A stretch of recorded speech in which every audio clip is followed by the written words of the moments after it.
Teşekkür bildirirəm Raziyə xanım, çox sağ olun. Mən amma çox təəssüf edirəm ki, mən bura mənim xalqın şairi adlandırdığım Xuraman Zakir qızının vasitəsinə gəlmişəm, amma ona söz verirəm. Onu mən saxlamışam, narahat olmayan. Çox gözəl. Burada şəhid anaları oturublar. Mənim ən yaralı yerimdir. Mənim də Müqəddəs Sirvənin Fatihləri adlı kitabım var, şəhidlər barəsində olan kitabım var. Və buradakı qazi qardaşlarımızı da mən xüsusi salamlayıram. 052 nömrəli batalyon haqqında da hal-hazırda mən böyük həcmli roman yazıram. Və sizlərin də haqqında yaza bilərəm. Buradan təklif verir ki, hər hansı biriniz mənə müraciət eləsə, sizin haqqınızda yazmağa və tam təmənnasız kitablarda və jurnallarda nəşr etdirməyə hazıram.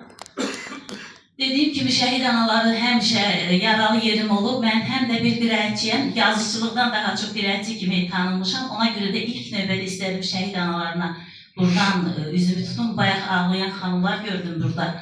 İstədim bir neçə misra onlara müraciət edeyim. Gizlət görməsinlər qoy göz yaşını, həmişə uca tut, uca başını. Dünyanın ən cəsur vətəndaşını dünyaya sən gətirmisən, şəhidimin anası.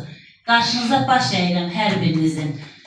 Hamınıza, qazilərə uzun ömür arzuluyuram, can sağlığı arzuluyuram. Mən bilmirəm, indi bizim videomuz yayınlanacaq ya yox. Mən deməli, yenicə tanışam, dediyim kimi, mənim çox hörmətli, dəyərli insan, xalqın şairi Xuraman xanımın vasitəsilə tanışam. Video çatda səsləndirmə eləmişəm. Çox şadam. Arifə xanım, sizi də salamlayıram xüsusi olaraq. Çox şadam ki, mən bu şəhidi tanıdım. Mənim öz kitablarımda da var. Şəhidlər haqqında çoxlu şeirlərim var. Və o şeirlərin birində yazmışdım ki, bu köç hansı köçdü belə, yaman düşdü dildən dilə. Adım gəzdi eldən elə, müqəddəs şəhidim layla. Şəhidlərin hər birisi bizim üçün deməli müqəddəsdir. Bayaq dedilər ki, şəhidlərin deməli qanının axdığı torpaqlar müqəddəsdir. Əslində torpaqlar müqəddəs olmasaydı şəhidlərimiz orada can verməzdilər.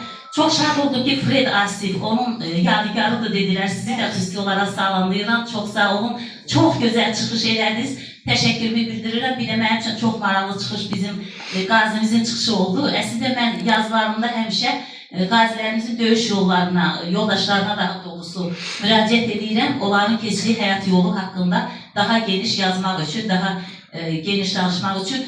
Bu şəhid doğrudan da bizim müqəddəs şəhidlərdəndir. Mən elə şəhidlər var, onlar haqqında yazmada görürəm ki, onların keçdiyi döyüş yolu zəngin deyil. Yəni, bilmirsən ki, o şəhid haqqında nə yazasan və belə vaxtlarda mən müraciət edirəm, bədii təsvir vasitələrindən istifadə edeyim.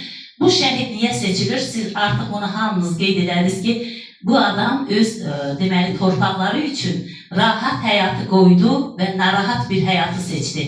Gəlib burada öz doğma Ağdam torpağında vuruşmağı seçdi, vətən üçün ölməyi seçdi. Bax, belə bir şəhidin ruhu qarşısında baş əyməyə dəyər. Ruhu şad olsun deyirəm, Allah rəhmət eləsin deyirəm.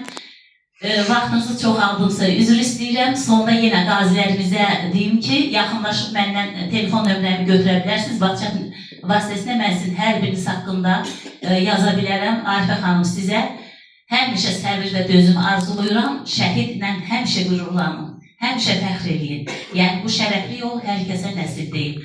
Təşəkkürümü bildirirəm Raziyə xanım, çox sağ olun.